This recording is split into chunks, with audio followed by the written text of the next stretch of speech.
Hello friends, welcome back to the channel. मैं हूं अनामिका और मॉडर्न इंडियन हिस्ट्री के स्पेक्ट्रम और एनसीईआरटी की सीरीज हम जारी रखेंगे। So before I get started, एक बहुत इंपॉर्टेंट बात मैं आपसे कहना चाहती हूँ। सिंस प्रीलिम्स अब बहुत ही नजदीक है, आपने अपने एग्जाम के लिए आई होप कि प्रिपेयर कर रखा है और अभी रिविजन आपका चल रहा है। So I just want you to कि आप ये मुझे बताओ कि आपको कौन सा कोर्स इस प्लेटफॉर्म पे चाहिए। Since you know it's good कि we should take your interest at first. हम जो भी कोर्स ला रहे हैं आपके लिए यूजफुल तो है, वी नो इट कि क्या आपको पढ़ना चाहिए प्रीलिम्स के पहले और किस तरीके से पढ़ना चाहिए, that is there. But I want कि कौन सा कोर्स आप लोग चाहते हो कि आपके लिए यहाँ पे प्रेजेंट किया जाए, सो दैट कि हम आपके इंटरेस्ट को ध्यान में रखते हुए वही कोर्सेस आपको दे सकें। बिकॉज अगर हम वीडियोस बना रहे हैं तो आप ही के लिए बना रहे हैं, राइट? यहाँ पे 100 से ज्यादा 150 के अराउंड लोग वीडियोस देखते हो, इतना तो हमें पता चलता है।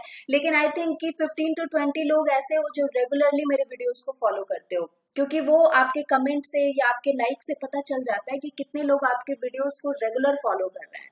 सो अगर आप मुझे रेगुलरली फॉलो कर रहे हो इस प्लेटफॉर्म पे और आपको मेरे टीचिंग का या फिर मेरे एक्सप्लेन करने का जो तरीका है वो अच्छा लगता है, तो अगर आप चाहते हो कि कोई कोर्स आपके लिए मैं प्रेजेंट करूं, तो जितने भी ये 10 या 15 लोग हो ना, वो कमेंट बॉक्स में साइट करो कि आपको कौन सा कोर्स चाहिए, यहाँ पे कौन सी सीरीज चाहिए या किस तरीके से मैं आपकी यहाँ पे हेल्प कर सकती हूँ।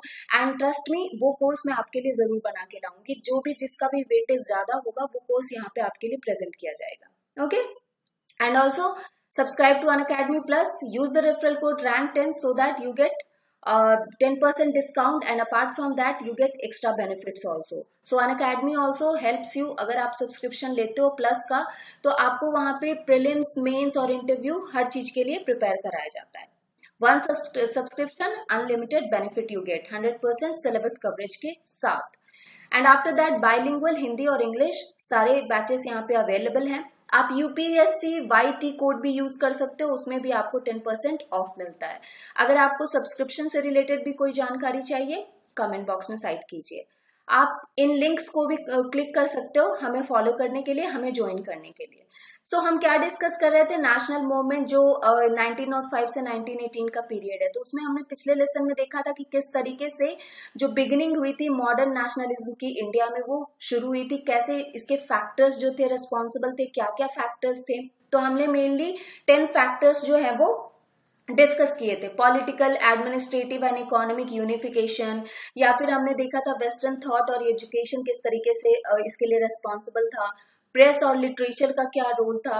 डिस्कवरी ऑफ इंडियाज पास्ट भी ऑल्सो डिस्कस्ड, और मिडिल क्लास जो था जिनका राइज हो रहा था, जो उनका ऊपर वो उठ रहे थे, उन चीजों के बारे में भी हमने डिस्कस किया। एंड आफ्टर दैट हमने देखा था कि किस तरीके से इंटरनेशनल जो इवेंट्स हो रहे थे उसने भी किस तरीके से इंडियन माइंड में कॉन्शियसनेस वाली स्थिति लाई थी। मैंने क्वेश्चन भी आपको बताया था कि क्या क्वेश्चन आप यहाँ पे एक्सपेक्ट कर सकते हो। अब है आज हम जो पढ़ने वाले हैं कि पॉलिटिकल एसोसिएशन कैसा था, क्या था before the Indian National Congress. मतलब हम ये चीज डिस्कस करेंगे कि इंडियन नेशनल कांग्रेस के पहले चीजें क्या थी, पॉलिटिकल एसोसिएशन क्या क्या था, और किस तरीके से इसने एक जो है रूट बनाया इंडियन नेशनल कांग्रेस के फॉर्मेशन के लिए। किस तरीके से इस पॉलिटिकल एसोसिएशन जितने भी बने थे उनको ये महसूस हुआ कि एक जो है नेशनल ऑर्गेनाइजेशन या नेशनल एसोसिएशन की हमें जरूरत है, और क्या मोटिव लेके आईएनसी का जो है वो फॉर्मेशन हुआ था। और लेकिन हम यहाँ पे ये चीजें बिल्कुल विस्तार से देखेंगे, डिस्क्राइब करके देखेंगे कि आखिर ये जो आईएनसी था उसके पहले जो एसोसिएशन हो रहे थे उनका रुख कैसा था, उनका वे कैसा था, और या फिर वो किस तरीके से काम कर रहे थे, और उससे इंपॉर्टेंट जो जुड़े हुए पर्सन्स थे उनसे उनके बारे में भी हम डिस्कस करेंगे।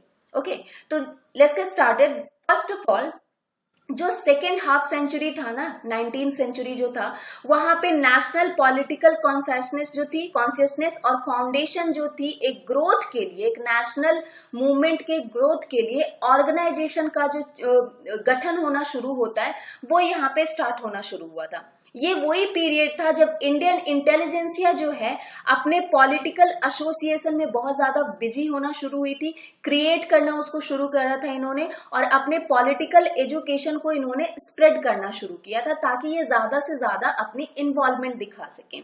एंड उसके बाद उन्होंने कुछ पॉलिटिकल वर्क को कंट्री में इनिशिएट भी करना शुरू किया था। और ये जो इनके काम होते थे वो किस तरीके से होते थे, इनके रियलिटी पे, इनके सोशल कंडीशन को देख के, ये इकोनॉमिक कंडीशन कंट्री की देखते थे, पॉलिटिकल ऑब्जेक्टिव ये समझते थे कि आखिर कंट्री में पॉलिटिकल ऑब्जेक्टिव अभी हमारा क्या होना चाहिए, अभी हमारी जरूरत क्या है, कहाँ पे हमें जो है सीटें चाहिए, कहाँ पे हमें पॉलिटिकल इन्वॉल्वमेंट चाहिए, ये सारी चीजें अब ये देखना और सुनना शुरू कर रहे थे। यहाँ पे ये चीजें इनके लिए बहुत ज्यादा डिफिकल्ट भी हो रही थी, क्योंकि इनको ये आइडिया नहीं था कि मॉडर्न पॉलिटिकल वर्क है कैसा।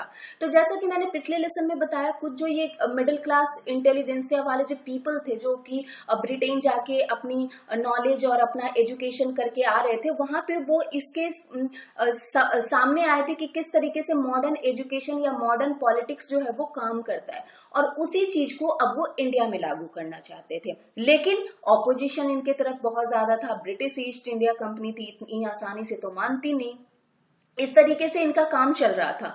लेकिन उसके बाद जो ये पॉलिटिकल एसोसिएशन है, सेकेंड हाफ सेंचुरी आते आते, जो 19th सेंचुरी का सेकेंड हाफ था, वहां पे एक जो एजुकेटेड मिडिल क्लास है, जैसे कि लॉयर्स, जर्नलिस्ट, डॉक्टर्स, टीचर्स, जो कि ब्रिटेन भी जाके अपनी एजुकेशन जो है हासिल करके आ रहे थे, इनका एक जो है रुख होना शुरू हो गया था, इनका जो है एक राइज होना शुरू हो गया था इन लोगों का।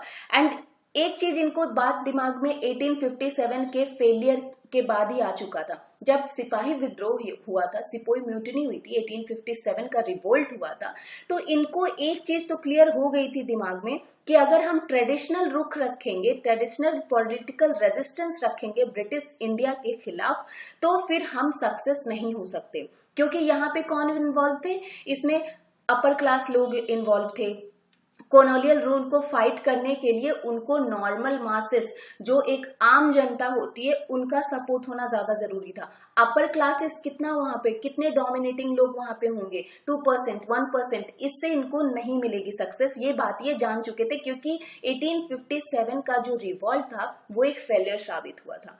और दूसरी तरफ जो ब्रिटिश इंडिया का कंपनी थी, वो लगातार अपनी पॉलिसीज में, अपनी गवर्नेंस में जो है वो चेंजेस लाती जा रही थी। खासकर 1857 में जब इन्होंने देखा था कि इंडिया जो है किस तरीके से इनका विद्रोह कर सकती है, तो वो कोई भी रिस्क नहीं लेना चाहते थे कि इनसे अब कोई गलती हो कि इंडिया इनके हाथों से निकल जाए। तो उन्होंने अपने पॉलिटिकल और जो पॉलिसीज है और जो गवर्नेंस है, उनमें जो है वो चेंजेस लाने ऑलरेडी शुरू कर दिए थे। कुछ सख्त कानून लाने इन्होंने ऑलरेडी शुरू कर दिए थे। एक जो एक्सप्लॉइटिव कैरेक्टर था ब्रिटिश रूल का, वो और ज्यादा क्रिटिकल ये बनाते चले जा रहे थे, राइट। अब यहाँ पे एक चीज ये थी कि जो इनके जो लोग थे वो ज्यादा क्या थे, लोकल थे या फिर रीजनल कैरेक्टर्स में थे। और आईएनसी जो था, it was not the first political organisation in India. इसके पहले भी बहुत सारे पॉलिटिकल एसोसिएशन फॉर्म हो रहे थे, एंड उसके बाद ये जो पॉलिटिकल एसोसिएशन होते थे वो नेशनल कैरेक्टर के भले ना हो, मद्रास के अलग हो या फिर किसी और रीजन के अलग हो, बंगाल में अलग बना रहे हो एसोसिएशन, रीजनल ही बना रहे थे, लेकिन ये बना रहे थे लोकल लेवल पे ही सही, ये बना रहे थे अपना ऑर्गेनाइजेशन। और जो पॉलिटिकल ऑर्गेनाइजेशन है उसमें अपनी इन्वॉल्वमेंट ये धीरे धीरे शो भी कर रहे थे। तो अब ये क्या करते थे, इनका क्या होता था ना कि ब्रिटिश पार्लियामेंट से इनको कुछ भी चाहिए तो ये पिटीशन करते थे, ये क्या करते थे, प्रार्थना करते थे कि भाई हमें ये चाहिए, और अपनी डिमांड को सामने रखते थे। ये नहीं कि बिल्कुल एकदम अड़ के बोलना कि भाई ये हमारा हक है हमें दो, नहीं, ये क्या है, प्रार्थना, प्रेयर, 3 P's जो होते थे ना, उसमें ये यकीन रखते थे। पिटीशन, प्रेयर एंड उसके बाद प्रेज, ये 3 चीजों में वो मतलब यकीन रखते थे, और इसीलिए वो डिमांड इसी तरीके से करते थे। अब ये डिमांड भी करते थे एडमिनिस्ट्रेटिव रिफॉर्म को लेके, फिर या फिर एजुकेशन के स्प्रेड के लिए, या फिर association of Indian with the administration, इसके लिए ये जो है अपना एसोसिएशन बनाना चाहते थे। तो ये इनकी जो है वो डिमांड्स होती थी। सो मूविंग ऑन फॉरवर्ड, अब देखिए जो ये तो था political association before the Indian National Congress की एक बेस कि क्या चीजें थी वहां पे, जो क्या किस तरीके से ये पिटीशन को फाइल करते थे, ब्रिटिश पार्लियामेंट के सामने रखते थे, किस तरीके से ये अपनी डिमांड को कहते थे उनसे, राइट। अब है आपका कि किस तरीके से जो यहाँ पे दूसरे ऑर्गेनाइजेशन या एसोसिएशन जो फॉर्म हो रहे थे डिफरेंट डिफरेंट रीजन्स में। तो अगर आप पॉलिटिकल एसोसिएशन इन बंगाल की बात करते हो तो यहाँ पे आपको बहुत सारे एसोसिएशन का नाम सुनने को जानने को मिलेगा, जिसमें से कि एक इम्पॉर्टेंट था कि बंगाल सभा प्रकाशिका सभा जो है वो 1836 में फॉर्म किया गया था, जिसके एसोसिएट कौन थे, आपके राजा राम मोहन रॉय थे। अब यहाँ पे मैं आपको बता दूं कि ये जो है प्रीलिम्स में आपके क्वेश्चन इसी तरीके से आते हैं कि दिस पर्टिकुलर जो सभा थी या दिस पर्टिकुलर जो एसोसिएशन था वो कब फॉर्म किया गया था और किनके द्वारा फॉर्म किया गया था। तो क्वेश्चन आपको इसी तरीके से आते हैं, इसीलिए मैंने यहाँ पे क्वेश्चन नहीं डाला है, बिकॉज जो भी यहाँ पे आपको जितने भी एसोसिएशन देखने को मिल रहे हैं ना वो सारे इंपॉर्टेंट है और कहीं ना कहीं कभी ना कभी वो एग्जाम में आ भी चुके हैं। तो आप ये सारे एसोसिएशन को ईयर वाइज जरूर याद रखिएगा। ईयर वाइज में इसलिए कह रही हूँ क्योंकि हो सकता है आपको क्रोनोलॉजी में अरेंज करने के लिए वो दे दें, जो कि पिछले जो प्रीवियस क्वेश्चन है उसमें आपको मिलेगा भी ये देखने को कि उन्होंने आपको कहा है कि आप इसे ईयर वाइज अरेंज करो, चाहे वो असेंडिंग ऑर्डर हो या फिर डिसेंडिंग ऑर्डर हो। उसके बाद था एक जो जमींदारी एसोसिएशन थी जिसे लैंड होल्डर्स सोसाइटी के नाम से जाना जाता है, वो फॉर्म किया गया था। एंड वो किस लिए फॉर्म किया गया था, ताकि जो इंटरेस्ट थे लैंड लॉर्ड्स के उनको सेफ गार्ड किया जा सके, उनके जितने भी ख्वाहिशें हैं या जिनके भी उनके फरमाइशें हैं उनको जो है वो पूरा किया जा सके। सो आप ये कह सकते हो कि ये जो सोसाइटी थी इनके ऑब्जेक्टिव काफी ज्यादा लिमिटेड थे, बिकॉज वो सिर्फ कवर करते थे लैंड होल्डर्स के ही डिमांड को, बाकी किसी चीज से इनको कोई मतलब होता नहीं था। अब इनको ये होता था कि लैंड होल्डर्स सोसाइटी जो है वो इस मेथड को यूज करती थी कि वो अपने जितने भी ग्रीवेंसेस होते थे उनको क्या करती थी, उनको जो ब्रिटिश गवर्नमेंट है उनके सामने रखती थी, उनसे जो है वो अर्जी करती थी। तो इस तरीके से ये अपनी पॉलिटिकल एक्टिविटीज को जो है वो चला रहे थे। दूसरी चीज थी कि एक Bengal British India Society form की गई थी 1843 में, अनदर पॉलिटिकल एसोसिएशन जिसको कि बंगाल ब्रिटिश इंडिया सोसाइटी के नाम से फॉर्म किया गया था। ओके, और इनका ऑब्जेक्टिव क्या था कि वो इंफॉर्मेशन कलेक्ट करते थे, इंफॉर्मेशन अपने सोशल कंडीशन का, इकोनॉमिक कंडीशन का, जो भी चीजें घटित हो रही हैं उनका पूरा इंफॉर्मेशन रखते थे कि आखिर लोगों की स्थिति ब्रिटिश इंडिया में कैसी है। तो ये इंफॉर्मेशन गैदरिंग के लिए मेनली जो है ये काम करती थी। अब यहाँ पे एक चीज ये हुआ कि 1851 में दोनों लैंड होल्डर सोसाइटी और ये जो आपका बंगाल ब्रिटिश इंडिया सोसाइटी थी उसको मर्ज कर दिया गया था।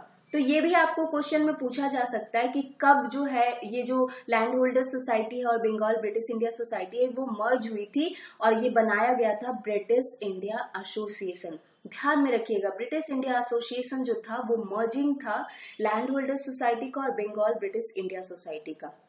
इनके बारे में भी आप जान लीजिएगा कि लैंड होल्डर सोसाइटी 1836 में कोलकाता में द्वारका नाथ टैगोर के द्वारा बनाया गया था और बंगाल ब्रिटिश इंडिया सोसाइटी 1839 में लंदन में विलियम एडम के द्वारा जो है वो बनाया गया था। और जब ये मर्ज होके बना था तो ये 1852 में मर्ज हुआ था।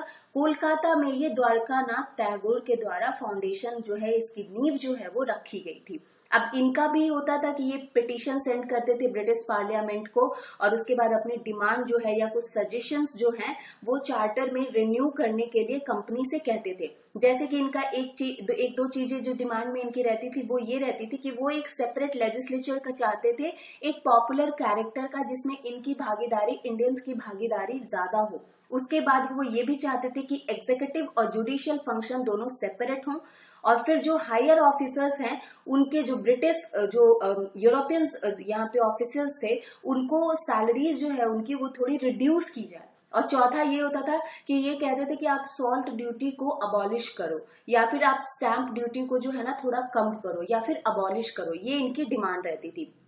हालांकि इन्होंने अपनी जब पिटीशन ब्रिटिश इंडिया सामने रखी थी तो 1853 का जब चार्टर एक्ट पास हुआ था तो थोड़ी बहुत इनकी ख्वाहिशें जो है ब्रिटिश गवर्नमेंट ने पूरी भी की थी, थोड़ी बहुत। जैसे कि क्या, अगर आपको चार्टर एक्ट 1853 याद है तो आपको पता होगा उसका एक इम्पॉर्टेंट प्रोविजन क्या था कि इसी एक्ट ने 6 एडिशनल मेंबर्स जो थे उसमें गवर्नर जनरल ऑफ काउंसिल में लेजिस्लेटिव पर्पस के लिए ऐड करने के लिए मंजूरी दी थी, राइट। तो जितने भी एक्ट है ना जो इंडिपेंडेंस, जितने भी आपके चार्टर एक्ट या गवर्नमेंट ऑफ इंडिया एक्ट हैं जो आपके हिस्टोरिकल बैकग्राउंड ऑफ इंडिया के लिए रेस्पॉन्सिबल हैं, उनको आप जरूर पढ़िएगा क्योंकि that is like very much important, जितने भी एक्ट्स हैं आपके।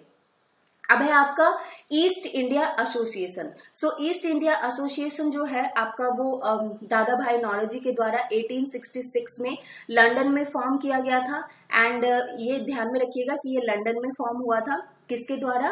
दादा भाई नौरोजी के द्वारा ये फॉर्म किया गया था। एंड उसके बाद ये जो था किस लिए काम करता था? ताकि वो डिस्कस कर सके इंडियन क्वेश्चन को, या फिर इन्फ्लुएंस अपना जो है वो पब्लिक पे थोड़ा बहुत बढ़ा सके, ताकि वो इंडियन वेलफेयर के लिए जो इंग्लिश पीपल है, जो ब्रिटिश इंडिया है, उनको थोड़ा सा इन्फ्लुएंस कर सके। उसके बाद इनके जो ब्रांचेस थे पहले तो बाहर में थे, लेकिन बाद में चल के इन्होंने अपने इंडियन सिटीज में, डिफरेंट डिफरेंट सिटीज में जो है अपने ब्रांचेस खोलने भी शुरू किए थे। मूविंग ऑन फॉरवर्ड,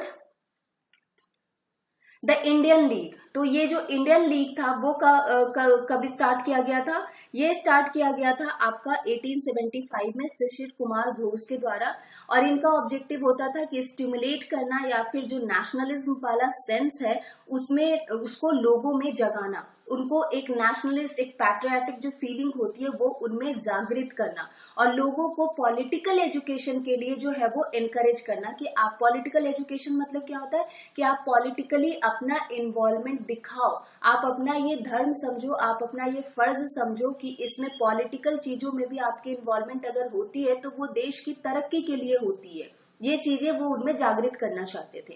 एंड उसके बाद नेशनल इंडियन एसोसिएशन भी फाउंड हुआ था 1867 में, जो कि मैरी कारपेंटर के द्वारा फॉर्म हुआ था। इंडियन एसोसिएशन ऑफ कलकत्ता जो है, जो आपके Indian association Indian national association के नाम से जाना जाता था, उसको भी फॉर्म किया गया था 1876 में। और जिसको कौन 2 लोग चलाते थे? वो थे सुरेंद्रनाथ बैनर्जी और आनंद मोहन बोस। तो इनका नाम आपको बहुत ज्यादा पढ़ने को मिलेगा, क्योंकि ये जो ब्रिटिश आपका इंडियन एसोसिएशन था ये काफी ज्यादा पॉपुलर भी था उस टाइम में भी, और इसके बहुत सारे क्वेश्चंस भी आपको दिखने को मिलेंगे कि इससे जो भी सबसे पहले तो यही क्वेश्चन आएगा आपका कि ये फॉर्म कब हुआ था, किनके द्वारा ये फॉर्म हुआ था। ईस्ट इंडिया एसोसिएशन मैंने बताया 1866 में दादा भाई नौरोजी के द्वारा हुआ था, वो ईस्ट इंडिया एसोसिएशन था। ये है इंडियन एसोसिएशन। तो थोड़ा सा माइन्यूट डिफरेंस है, थोड़ा सा आपको लगेगा कि अच्छा ये था या वो था, ईयर भी आप कंफ्यूज हो सकते हो, लेकिन कंफ्यूज नहीं होना है, फिर वहां पे आपके आंसर जो है ना वो गलत हो जाते हैं। सो इंडियन एसोसिएशन आपका 1876 में हुआ था, और ईस्ट इंडिया एसोसिएशन 1866 में हुआ था, जिसके की ब्रांचेस बाद में बॉम्बे, कोलकाता, मद्रास में 1869 के टाइम पीरियड आते आते स्टार्ट भी कर दिए गए थे। उसके बाद दादा भाई नौरोजी ने डिफरेंट इंपॉर्टेंट सिटीज में उसके ब्रांचेस बाद में चल के खोले भी थे। सो द इंडियन एसोसिएशन जो था कलकत्ता का, वो सुरेंद्रनाथ बैनर्जी और आनंद मोहन बोस ने फाउंड किया था 1876 में।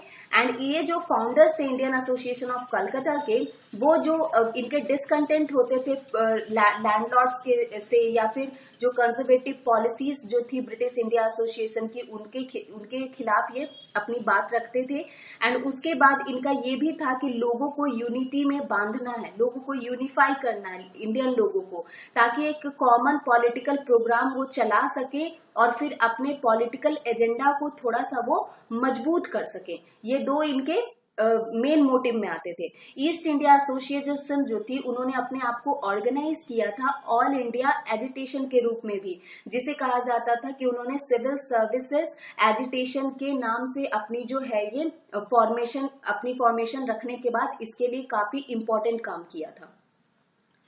सो अब आती है बात कि इसके, अगर आप सिर्फ इसके बारे में जानना चाहो कि इन्होंने क्या क्या अच्छे काम किए थे इंडियन एसोसिएशन ने, तो इन्होंने प्रोटेस्ट किया था कि आपको लिमिट, एज लिमिट जो है आपको कैंडिडेट्स की इंडियन सिविल सर्विसेज के एग्जाम में जो उन्होंने एज रिड्यूस कर दी थी, उसके खिलाफ इन्होंने 1877 में बहुत प्रदर्शन किए थे।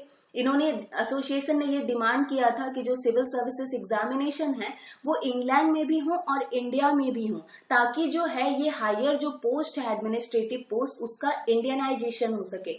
इंडियनाइजेशन कहने का मेरा मतलब इंडियंस का उसमें ज्यादा जो है भागीदारी, उसमें जो है इन्वॉल्वमेंट जो है वो ज्यादा हो। और उसके बाद इन्होंने कैंपेन भी उनके खिलाफ, आर्म्स एक्ट और वर्नाकुलर प्रेस एक्ट के खिलाफ भी इन्होंने जो है मुहिम करी थी। उसके बाद इन्होंने अपने ब्रांचेस भी काफी ज्यादा अदर सिटीज और टाउन्स में खोले। मेंबरशिप के लिए इन्होंने ये नहीं कहा कि ये पर्टिकुलर कम्युनिटी या फिर ये लोग ही इसमें जो है वो इन्वॉल्व हो सकते हैं। इन्होंने सबके लिए अपने जो है दरवाजे खुले रखे, ताकि वो पुअरर सेक्शन जो थी सोसाइटी की उसको भी अट्रैक्ट कर सके और इनका जो बेस है वो नैरो से बहुत ज्यादा ब्रॉड हो सके। तो इन्होंने जो है अपने पुअरर सेक्शन को भी अपने एसोसिएशन में शामिल करने के लिए उनके लिए भी डोर ओपन रखे। एंड एसोसिएशन जो है एक ऑल इंडिया कॉन्फ्रेंस को भी स्पॉन्सर करता था, जो कि पहली बार कब हुआ था? दिसंबर 28 टू 30 1883 में हेल्ड हुआ था, और जिसमें से कि एक दो नहीं, कम से कम 100 डेलीगेट्स आए थे different different parts of country से। और उसके बाद एक तरीके से आप ये कह सकते हो कि ये एक सबसे मजबूत पॉलिटिकल ऑर्गेनाइजेशन था, जो कि इंडियन नेशनल कांग्रेस का फोररनर कहा जा सकता है, और एक ऑल इंडिया नेशनलिस्ट ऑर्गेनाइजेशन इसे कहा जा सकता है। क्योंकि आप देख रहे हो जब इन्होंने ये कॉन्फ्रेंस रखी तो हर पार्ट ऑफ कंट्री से, डिफरेंट पार्ट्स ऑफ कंट्री से यहाँ डेलीगेट्स आ रहे थे। तो ये तो ना लोकल रह गया ना तो रीजनल रह गया। अब ये एक पहला ऐसा आप ऑल इंडिया नेशनल ऑर्गेनाइजेशन आप इसे कह सकते थे।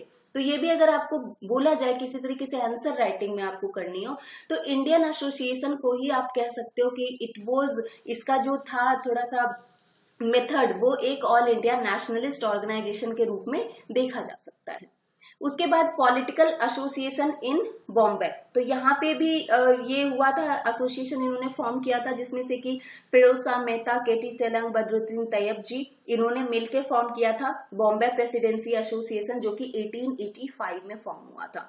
और इनकी पॉलिसीज किसके खिलाफ थी? ज्यादातर लिटॉन के खिलाफ थी, और एल्बर्ट बिल जो कंट्रोवर्सी थी उसके खिलाफ थी। मैं बताऊंगी ये क्या था, जो लिटॉन की पॉलिसी या फिर जो एल्बर्ट बिल कंट्रोवर्सी थी वो भी मैं बताऊंगी। और इन्होंने जो फॉर्मेशन हुआ था बॉम्बे प्रेसिडेंसी एसोसिएशन का, वो इन्हीं का एक मोटिव था कि इनको ये चीजें जो है वो फॉर्म करनी है। उसके बाद आपको पॉलिटिकल एसोसिएशन इन मद्रास की बात करो तो मद्रास महाजन सभा जो है 1884 में फॉर्म किया गया था, जिसमें से कि आपके बी सुब्रमण्यम अय्यर और पी आनंद चालू का नाम आता है, जो पूछा जाता है कि किन्होंने इसको फॉर्म किया था। उसके बाद इनके एस्टैब्लिशमेंट के बाद मद्रास महाजन सभा जो है वो 1884 में कोऑर्डिनेट करना शुरू किया। इन्होंने लोकल एसोसिएशन से एक्टिविटीज अपनी रखनी शुरू करी, और फिर उन्होंने नॉन ऑफिशियल जो इंटेलिजेंसिया है उस पर फोकस करना शुरू किया, ताकि ये जो है एक लोकल लेवल पे ही सही, जो पॉलिटिकल इन्वॉल्वमेंट है उसमें अपनी एक अच्छी खासी जो है वो भागीदारी दे सके। और उसके बाद इन्होंने एक बहुत ज्यादा, एक ऑर्गेनाइजेशन के लिए बहुत ज्यादा लोगों को अपने ग्रुप में शामिल भी किया था, जो कि इनके कार्यकारिणी में इनकी मदद कर सके, और इस तरीके से ये अपना जो है वो बेस बिल्कुल अच्छे तरीके से बनाना चाहते थे। अब है आपका प्री कांग्रेस कैंपेन। अगर आपसे ये पूछा जाए कि प्री कांग्रेस कैंपेन मतलब कि कांग्रेस के फॉर्मेशन के पहले क्या क्या कैंपेन जो है हो रहे थे, जितने भी पॉलिटिकल ऑर्गेनाइजेशन हैं या जितने भी बन रहे थे, तो वो किस तरीके से मतलब कर रहे थे। तो आपको मैंने बताया कि लेटर हाफ जो 19th सेंचुरी का था उसमें बहुत ज्यादा ग्रोथ हो रहे थे, लेकिन सबसे पहली एक जो अच्छी ग्रोथ थी वो थी वर्नाकुलर प्रेस का ग्रोथ होना कंट्री में। न्यूज़पेपर काफी ज्यादा इंपॉर्टेंट रोल प्ले कर रहे थे, क्योंकि वो जो है सोशली या इकोनॉमिकली या फिर किसी तरीके से पॉलिटिकली लोकल मासेस को अवेयर कर रहे थे, उनमें कॉन्शियसनेस ला रहे थे। अर्लियर जो है पहले जो न्यूज़पेपर पब्लिश होते थे वो कलकत्ता, मद्रास, बॉम्बे, इलाहाबाद से होते थे, लेकिन बाद में ये छोटे छोटे टाउन्स, छोटे छोटे सिटीज से भी बनाए जाने लगे और उसके पब्लिश किए जाने लगे, और इसीलिए लोकल लोग भी उसको ज्यादा पढ़ने में सक्षम होने लगे। एंड इसी के लिए फिर वर्नाकुलर लैंग्वेज भी का भी इस्तेमाल किया उन्होंने। पहले इंग्लिश में और हिंदी में होता था या किसी और लैंग्वेज में होता था, अब ये लोकल लैंग्वेज में भी इसको पब्लिश करना शुरू कर चुके थे। 1878 तक आते आते ना गाइज, यहाँ पे एक जब एक्ट ये जो पास किया गया था, उस समय तक 20 इंग्लिश न्यूज़पेपर और 200 जो है वर्नाकुलर न्यूज़पेपर उस समय तक पब्लिश हो रहे थे लोगों को अवेयर करने के लिए। सो प्री कांग्रेस कैंपेन में सबसे पहला तो ये है कि एसोसिएशन ने जो है ऑर्गेनाइज किया खुद को बहुत सारे कैंपेन्स करके, और ये कैंपेन्स में सबसे इंपॉर्टेंट थे आपके, तो एक तो इन्होंने इम्पोजिशन जो होती थी, इम्पोर्ट ड्यूटी कॉटन पे जो लगाई जाती थी, उसके खिलाफ जो है इन्होंने प्रदर्शन किया था डिफरेंट डिफरेंट ऑर्गेनाइजेशन ने। फिर इन्होंने गवर्नमेंट सर्विसेज के इंडियनाइजेशन की बात करी, जैसा कि मैंने बताया जो इंडियन एसोसिएशन था उन्होंने एज रिड्यूस करने के खिलाफ जो है प्रदर्शन किया था 1878-79 में। एंड उसके बाद लिटर्न्स की अफगान एडवेंचर के खिलाफ इन्होंने काम किया। तो लिटर्न जब आए थे ना यहाँ पे मतलब 1878 में का टाइम पीरियड आप कह लो, जब फर्स्ट एंग्लो अफगान वॉर जो एंड हुआ था 1842 में, और उसके बाद फिर तब जाके यहाँ पे इनको भेजा गया था, लिटॉन को भेजा गया था कि वो इन्फ्लुएंस जो है इंडिया में कम कर सके। तो लिटॉन जो है वो काफी ज्यादा, जब रशिया का जो इन्फ्लुएंस इंडिया पे बढ़ रहा था सेंट्रल एशिया पे, या फिर अफगानिस्तान वाला रीजन में कहूंगी मेनली, रशिया का इन्फ्लुएंस जब अफगानिस्तान पे बढ़ रहा था तो ये चीज ब्रिटिशर्स को खटक रही थी। क्यों? क्योंकि अफगानिस्तान रूट का वो यूज करते थे ट्रेड के लिए। तो अब लिटन ने क्या किया, इन्वेजन जो है वो अफगानिस्तान में करना लॉन्च अपना शुरू किया। नवंबर 1878 में उन्होंने अफगान के आमिर को जो है, जिनका मतलब वो रशिया से काफी ज्यादा उनको दोस्ती थी, उसको वो चाहते थे कि वो आमिर जो है वो रिप्लेस होके इनका कोई आदमी वहां पे बैठ जाए, इनका एक कोई पपेट रूलर जो है वो बैठ जाए, क्योंकि वो जो अफगान के आमिर थे उनकी रशियन से ज्यादा बनती थी, ब्रिटिशर्स से नहीं बनती थी। अब इसीलिए उन्होंने जो है वो ये कैंपेन करना शुरू किया था, जिसका कि मतलब काफी ज्यादा जो इंडिया है उसमें भी इन्होंने इसको अपोज किया था। पॉलिटिकल एसोसिएशन जो थी इंडिया की, उन्होंने इसको काफी ज्यादा जो है इनह्यूमन कहा था, और उसके बाद फाइनेंशियल और पॉलिटिकल कॉस्ट जो इंडिया का हो रहा था उसके लिए रिस्पॉन्सिबल भी उनको कहा था। तो इस तरीके से उनको काफी ज्यादा इन्होंने क्रिटिसाइज किया था, कम से कम क्रिटिसाइज ही कही सही, इन्होंने एफर्ट्स जरूर किए थे उनको क्रिटिसाइज करने में।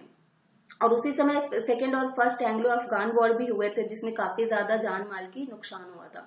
एंड उसके बाद कैंपेन इन्होंने आर्म्स एक्ट के लिए किए थे 1878 में। तो जब 1857 का रिवॉल्ट हुआ था उसके बाद ये जो है ब्रिटिशर्स काफी ज्यादा सत्ते में आ गए थे। उनको ये लगने लग गया था कि अब इनको जो है ना हथियार देना खतरे से खाली नहीं है। सो इसके लिए उन्होंने क्या किया, आर्म्स एक्ट लाया, जिसमें इनको ये था कि कोई भी जो इंडियन है वो आर्म्स या एमिनेशन रखने के लिए अलाउड नहीं है जब तक कि उनको कोई परमिशन ना मिल जाए सरकार से। अब परमिशन तो ये देंगे नहीं ना, तो इस समय जो वाइसरॉय थे वो लॉर्ड लिटन थे, और इस एक्ट को उन्हीं के टाइम पीरियड में इम्प्लीमेंट किया गया था। और ये जो थे स्पेसिफिकली ये इंडियंस और यूरोपियन जो एंग्लो इंडियन थे वहां पे, उनको इसके बाहर रखा गया। जो नेटिव इंडियंस थे उनको बाहर रखा गया था, यूरोपियन एंग्लो इंडियन इनको भी इस एक्ट से बाहर रखा गया था, लेकिन सिर्फ लोकल इंडियंस को इसमें जो है वो शामिल किया गया था। सो इसीलिए इंडियन पॉलिटिकल एसोसिएशन ने कहा कि ऐसा रेस्ट्रिक्शन इंडिया पे डालना ये सही नहीं है, और इन्होंने इसको अपोज भी किया था। सो इस तरीके से इन्होंने इसके लिए भी ऑपोजिशन अपनी जो है वो डाली थी, जैसे कि जो डिफरेंट न्यूज़पेपर आते थे, जैसे कि अमृत बाजार पत्रिका में उन्होंने जो है इस चीज को वर्नाकुलर प्रेस एक्ट के खिलाफ बात करी थी। और इस तरीके से पॉलिटिकल ऑर्गेनाइजेशन जो है उन्होंने वर्नाकुलर प्रेस एक्ट को काफी ज्यादा जो है उस पर रेस्ट्रिक्शन लगाए जाने पे क्रिटिसाइज इन्होंने काफी ज्यादा किया था। फिर against the plantation labour and against inland immigration act भी इन्होंने जो है इसके खिलाफ भी प्रदर्शन किया था, कि जो इस समय ये जो इमिग्रेशन या फिर प्लांटेशन एक्ट के तहत जो वर्कर्स होते थे वो जो प्लांटेशन वर्क में इन्वॉल्व थे उनको ये अलाउड नहीं था कि यूरोपियन प्लांटर्स की परमिशन के बिना वो छुट्टी पे जा सके। और जो कि वो यूरोपियन प्लांटर्स हार्डली कभी रेयरली ऐसा होता था कि उनको छुट्टी देते थे, 2 साल 4 साल उनको वो छुट्टी ही नहीं देते थे। तो इनके खिलाफ इन्होंने प्रदर्शन किया कि ऐसा नहीं होना चाहिए। फिर था इल्बर्ट बिल के खिलाफ। अब यहाँ पे ये जो है लॉर्ड रिपन के द्वारा इंट्रोड्यूस किया गया था 1883 में, ये ध्यान रखिएगा। इंट्रोड्यूस किसने किया और रिपेल किसने किया, दोनों डिफरेंट चीजें हैं। तो लॉर्ड रिपन ने इसको इंट्रोड्यूस किया था एल्बर्ट बिल को 1883 में। सो ये एक ऐसा इनका डायरेक्शन था जिसमें इन्होंने रैशियल जो प्रेजुडाइस है उसको मिनिमाइज करने की कोशिश की। उन्होंने ये कहा कि जो इंडियन जजेस हैं वो भी अगर कोई यूरोपियन अक्यूज्ड है कोई, तो उसको वो ट्रायल बेस कर सकते हैं उसका, लेकिन इसको कहा जाता था व्हाइट म्यूटनी। 1883 में इसे व्हाइट म्यूटनी कहा जाता था क्योंकि जितने भी यूरोपियंस थे ना, सबने इसका बहिष्कार किया कि भाई एक इंडियन किसी यूरोपियन को ट्रायल कैसे कर सकता है। सो इंडियन जजेस can not try a European accused. इसको लेके इन लोगों ने सारे यूरोपियंस ने मतलब इसका जो है बहिष्कार करना शुरू कर दिया और उन्होंने कहा कि हम इस मैटर में कॉम्प्रोमाइज नहीं करेंगे। ये बिल बहुत ज्यादा कॉन्ट्रोवर्शियल रही थी और बाद में चल के इसीलिए इस बिल को जो है ना वापस हटाना पड़ा था। और लेकिन बाद में जो हमारी नेशनल कांग्रेस थी जो कि बढ़ने वाली थी, फॉर्म होने वाली थी, उनको ये बात समझ में आ चुकी थी कि ब्रिटिशर्स सिर्फ अपने ही इंटरेस्ट के लिए काम करेंगे, वो हमारे लिए काम नहीं करने वाले। और यही एक मेन रीजन था जिसने इंडियन नेशनल कांग्रेस की स्थापना के लिए लोगों को जोड़ दिया कि अब तुम्हें एक नेशनल ऑर्गेनाइजेशन की जरूरत है, क्योंकि ब्रिटिशर्स सिर्फ अपने हक में काम कर रहे हैं, तुम्हारे लिए वो काम नहीं कर रहे हैं। सो इंट्रोड्यूस होने के बाद लॉर्ड रिपन के द्वारा इसको इंट्रोड्यूस किए जाने के बाद में इस बिल को जो है उनको वापस भी लेना पड़ा था। सो इस तरीके से ये जो है काफी ज्यादा इंपॉर्टेंट था। एंड उसके बाद तो एक तो मैंने बताया कि against the reduction of maximum age, जो कि 21 से घटा के इन्होंने 19 ईयर्स कर दी थी। तो यहाँ पे इन्होंने ये भी कैंपेन किया इसके कि नहीं, आपको ये नहीं करना चाहिए, मतलब आप इतना ज्यादा अगर एज घटाने लग जाओगे तो फिर ये सही नहीं है। तो इसीलिए इसको कहा जाता है कि Indian Civil Service Agitation Act के नाम से भी इसको कहा जाता है, क्योंकि इन्होंने इसके खिलाफ काफी ज्यादा जो है वो कैंपेन करे थे। तो अब आप समझ रहे हो कि 1870 के टाइम पीरियड आते आते जो इंडियन नेशनलिज्म है वो गैदर होना शुरू हो गई थी। इन्होंने अपने पॉलिटिकल सेंस को जानना शुरू कर दिया था। तो रूट जो था इंडियन नेशनल कांग्रेस का, ये सारे कैंपेन्स जो है ना वो एक रूट इसका ऑलरेडी बढ़ा चुके थे और बस एक पेड़ के खड़े होने की जरूरत थी, जो कि फाइनली इंडियन नेशनल कांग्रेस के रूप में बन के आ भी गई थी। नेशनलिज्म का ग्रोथ हो ही रहा था, पॉलिटिकल इन्वॉल्वमेंट आ ही रही थी, लोगों को ये बात अब समझ में आ ही चुकी थी कि ब्रिटिशर्स इनके हक में काम नहीं करने वाले। जो भी अगर मेन रीजंस आपको पूछे जाए कि क्या क्या कॉजेस थे कि आईएनसी का फॉर्मेशन होना पड़ा, तो एक तो सबसे पहला था reduction of the age of limit of civil services examination in 1876। दूसरा था वर्नाकुलर प्रेस एक्ट का 1878 में पास होना और एल्बर्ट बिल का 1882 में जो है वो पास होना। ये जो है एक ऑपोजिशन मिडिल क्लास इंडियंस ने काफी ज्यादा इसका किया और उसके बाद अब वो एक प्लेटफॉर्म ऐसा खोज रहे थे जो नेशनल लेवल पे इनके हक के लिए बात करे। तो इस तरीके से आप कह सकते हो कि आईएनसी के फॉर्मेशन के लिए ये सारी चीजें रिस्पॉन्सिबल थी। तो इन कैंपेन्स का नाम आप याद रख सकते हो, कम से कम 3 जो मैंने अभी बताए, ठीक है। So I hope you like the video. आप इस तरीके के क्वेश्चन एक्सपेक्ट कर सकते हो। What was the nature of political association formed before the Indian National Congress, okay. और मेरी बात आप ध्यान में रखिएगा प्लीज, अगर आपको कोई भी कोर्स यहाँ पे चाहिए, आपके इंटरेस्ट के लिए मैं पूछ रही हूँ, please site it in comment box. जितने भी लोग एटलीस्ट मुझे फॉलो कर रहे हो, मैं भी जानना चाहती हूँ कि आखिर रेगुलर बेसिस पे मुझे कितने लोग फॉलो करते हैं, okay. It's Anamika signing off. Take care of yourself, bye bye.